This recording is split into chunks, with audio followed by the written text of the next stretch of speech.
Bon, Ça et se ben passe très alors, rapide. ce soir, on a prévu de parler de l'œuf et la poule, les outils et les compétences. Que faut-il avoir en premier? Est-ce qu'il faut des outils et apprendre à s'en servir ou des compétences qu'on met au profit des outils? Voilà, une bonne question. Alors, je crois que Nicolas avait une petite contribution sur ce sujet. Ah oui, C'est je te vrai? réveille, pardon. Alors, une contribution en propre, pas fondamentalement, mais en tout cas, ce qu'on a observé, c'est qu'il y a eu un nombre extraordinaire de candidats qui ont mis à disposition leurs outils, et on s'est retrouvé donc croulant sous les outils, mais peut-être plus en difficulté au moment de se demander voilà, comment se débrouiller, quoi. C'est ce que j'ai observé. Après, en tout cas, de toute évidence, c'est peut-être les compétences nécessaires à la constitution de dispositifs de formation tels qu'aujourd'hui on est invité à les penser et déployer, qui seraient indispensables. Mm. J'ai enfoncé une porte ouverte pour bien commencer. Bah, c'est vrai que on en parlait, je crois qu'au premier ou deuxième épisode avec Yannick qui a contribué à agréger toutes les offres autour de Solidarité EdTech. Et le compteur affiche plus de 300 aujourd'hui offres qui permettent de faire de la continuité, formation, continuité pédagogique. Et je suis allé voir un petit peu. Effectivement, c'est un beau catalogue. On voit bien que c'est pas parce qu'on a des catalogues de modules ou des offres gratuites d'outils qu'on arrive à faire un bon cocktail, quelque chose d'efficace pédagogiquement. La compétence qui était euh, vraiment importante et soulignée de façon importante précédemment devient là relativement indispensable. Alors Christian, je pense que toi, convaincu de toujours et grand prêcheur de la conception pédagogique, tu dois rire jaune Non, non, non, je de ris pas voir jaune. ces outils un peu... Ah, comment le bon outil, c'est l'outil que tu maîtrises, je dirais, pour faire simple. Et moi, je commence toujours par une définition des termes. Et la définition de compétence, la plus sympa que j'ai trouvée, c'est une des définitions que donne le Boterf. C'est un savoir agir en situation reconnue par ses pairs. Et je retiens deux mots, en fait, agir en situation. Et comment dans un projet, on va reconnaître la compétence du concepteur, du chef de projet e-learning ou blended learning dans les situations et de conception et de management du projet. Donc, revenir aux compétences attendues d'un chef de projet e-learning, blended learning, c'est des compétences que, comme tu l'évoquais, Philippe, d'ingénierie de formation, d'ingénierie pédagogique, de choix des outils en fonction des activités, de choix des outils en fonction des profils des apprenants, de choix des outils en fonction de ton niveau de maîtrise en tant que formateur, animateur, tuteur et tutti quanti. Et commencer par les compétences, pour moi, c'est plutôt l'axe que j'aurai. Ensuite, les outils, je les mets à disposition de mon projet. Voilà, pour ce soir. Alors ça, c'est dans le contexte idéal, hein, moi qui, vous me connaissez, qui aime bien les comparaisons, les métaphores audacieuses. Euh, dans un monde idéal, quand on veut partir en vacances avec sa voiture et qu'on l'a jamais fait, on commence par passer le permis avant d'aller sur l'autoroute. Là, on a tous été jetés sur l'autoroute sans le permis. Et c'est vrai qu'on est en train, enfin pour beaucoup de gens, on est en train d'apprendre en faisant, plutôt qu'en faisant l'acquisition des compétences et après de façon sereine et éclairée, de choisir les bons outils en fonction de ce qu'on a envie de faire. Je ne dis pas entrer dans un processus d'acquisition de compétences avant de commencer l'action. Au contraire, je dirais presque acquérir les compétences dans l'action, en situation d'action. Mais pour ça, il faut avoir le courage d'expérimenter, d'essayer des choses, y compris essayer des outils dans le processus même de conduite du projet. Les J'en fais pas un compétences. préalable, j'en fais plutôt un mode une entrée dans la problématique. Je suis en phase avec vous pour dire que les compétences, c'est un socle et c'est un incontournable. Après, ce que je trouve intéressant avec les outils, et on vit quand même dans une époque où ils sont rois, et pas qu'en formation, c'est qu'ils viennent aussi nourrir notre compétence. Dans la mesure où si normalement on fait bien notre job en tant qu'expert, entre guillemets, ou en tous les cas passionné du digital, si on fait bien notre job, on est toujours en veille, on les teste, on les met en situation et du coup, c'est aussi ce qui vient nourrir nos compétences, notre capacité à nous renouveler, à repousser à la rigueur nos a priori, etc., etc. Donc, ça a aussi cela d'intéressant que ça nous fait grandir. L'outil peut parfois nous faire grandir dans nos compétences. Si on a la curiosité nécessaire pour les tester, comme tu le disais, Christian, et pour les utiliser. Et puis parfois pour les détourner, pour les pousser dans leur retranchement. Là, je vais aller avec toi. Hein. C'est l'outil, de même que les outils nouveaux nous font changer nos manières de concevoir. Donc, nous font changer nos processus de collaboration avec le client. Et effectivement, si on a la curiosité et si surtout on y va de manière un peu méthodique, si on expérimente, si on regarde comment l'outil fait son effet dans un contexte donné sur un petit sous-ensemble d'un parcours, oui, alors 100% d'accord avec toi, l'outil nourrit notre compétence. Enfin, je ne suis pas un expert des outils, par contre, il y a quelques outils que je maîtrise bien. Ce sont les outils que j'utilise depuis 50 ou 60 ans. Quand je fauche mon jardin, je fauche avec une faux. Je ne fauche pas avec un tracteur sur lequel je vais m'asseoir. Pour quelle raison? J'ai appris à utiliser une faux. Un tracteur, ça fait du bruit, ça coûte cher, ça pollue. Je n'ai pas envie d'acheter un tracteur pour faire les choses. Peut-être aussi, enfin, sur le principe, je suis d'accord que utiliser l'outil qu'on maîtrise est à la fois un gage de sécurité, certainement de qualité et d'efficacité pour celui qui le maîtrise. Mais là, on parle bien d'un contexte, celui de la continuité pédagogique, où on a basculé un certain nombre d'enseignants et de formateurs dans le grand bain sans qu'ils aient d'outils qu'ils ne maîtrisent. À part peut-être éventuellement du Word et du PowerPoint, ce qui serait déjà une grande première, mais si on parle vraiment de maîtrise. Mais là, si on se dit que, tel que les enseignants ont été basculés en disant « les gars, maintenant vous faites du cours à distance et débrouillez-vous », et effectivement, qui de la poule et de l'œuf dans ce cas-là? Là, la solution, c'était de se dire pour faire de la formation à distance, il faut que je me tape des outils. Il y a rien… Et après, quelles compétences dois-je mettre en œuvre? C'est peut-être après que c'est venu.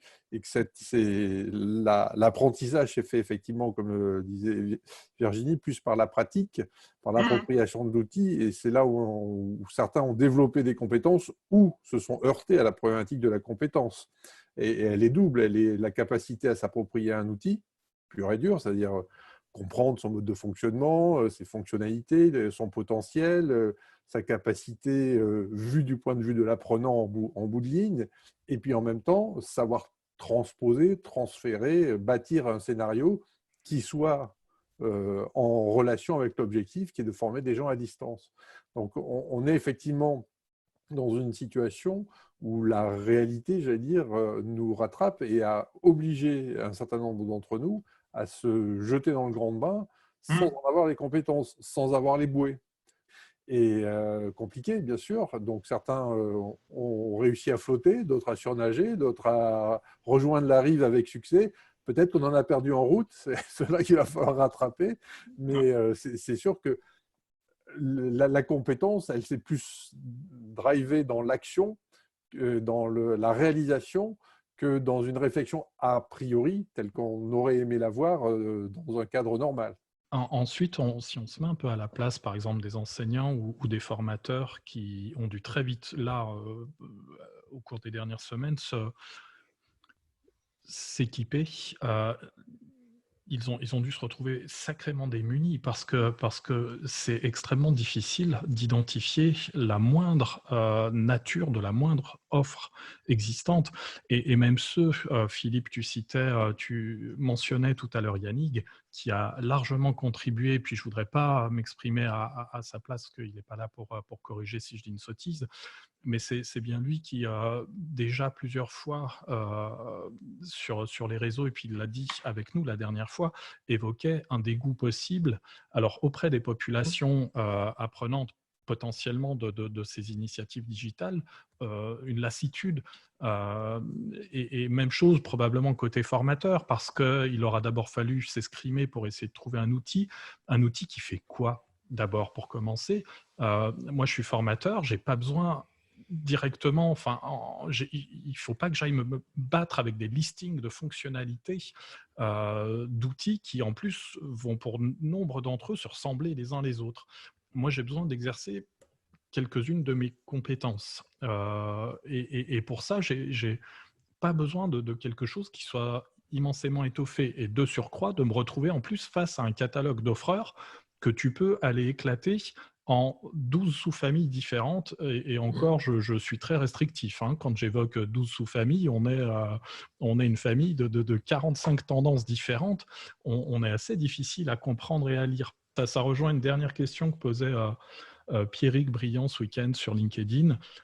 Qu'est-ce que justement, quelle leçon on retiendra de cette crise sanitaire dans le secteur de la formation? Ça rejoint bien notre sujet de ce soir aussi.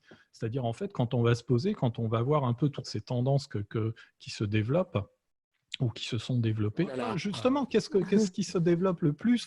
Où va l'argent aujourd'hui dans le secteur de la formation? Dans les structures qui développent des outils. Où vont les financements? Là. Et est-ce qu'on ne fait pas partiellement fausse route? Pas totalement, évidemment, mais est-ce qu'on ne fait pas partiellement fausse route aussi?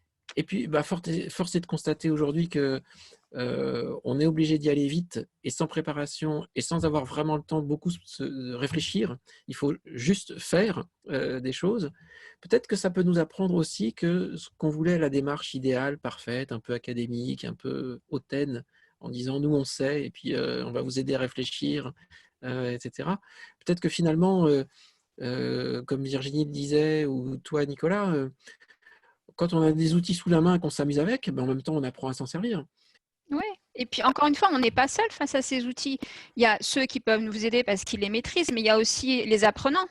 Pourquoi de temps en temps ne pas les impliquer dans nos expériences?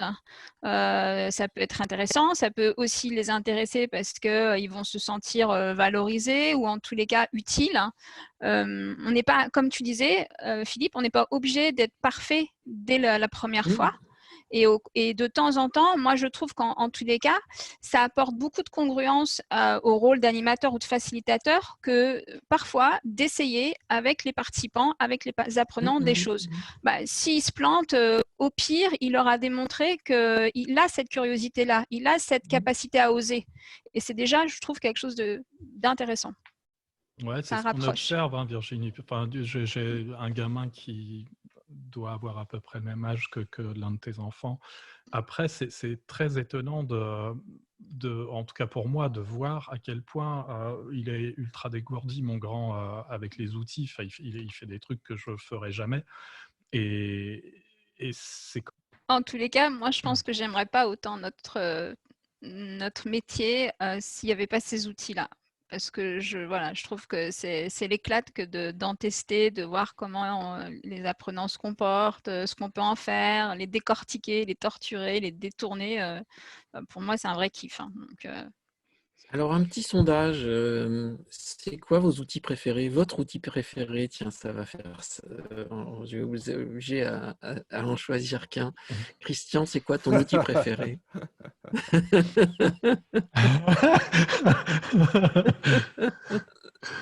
On assume, je fais partie de la génération before computer. Nicolas, tu montreras ça à ton fils, il n'en a jamais vu, je crois, non? Je ne sais pas de quelle technologie ça relève, Christian. Il faut mettre une cartouche dedans. Tu veux que je démontre? Voilà, je démontre. C'est génial. Ouais, non, mais c'est... C'est top, c'est top. Je sais pas. Et toi, Virginie? C'est compliqué, mais disons, s'il faut en choisir un, ce serait la classe virtuelle, parce qu'après, à partir de ça, on peut faire plein de trucs, quoi. On peut la brancher à plein de choses. Ouais, je suis assez fan de ça, moi aussi. C'est appropriable relativement facilement.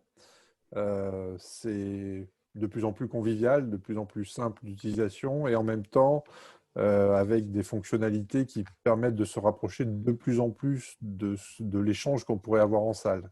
Donc, je pense que c'est là où il y a eu finalement un assez grand bond qui a été effectué pendant cette période-là. Et alors avec toutes les difficultés, les récriminations sur les problèmes de sécurité sur certaines plateformes, etc.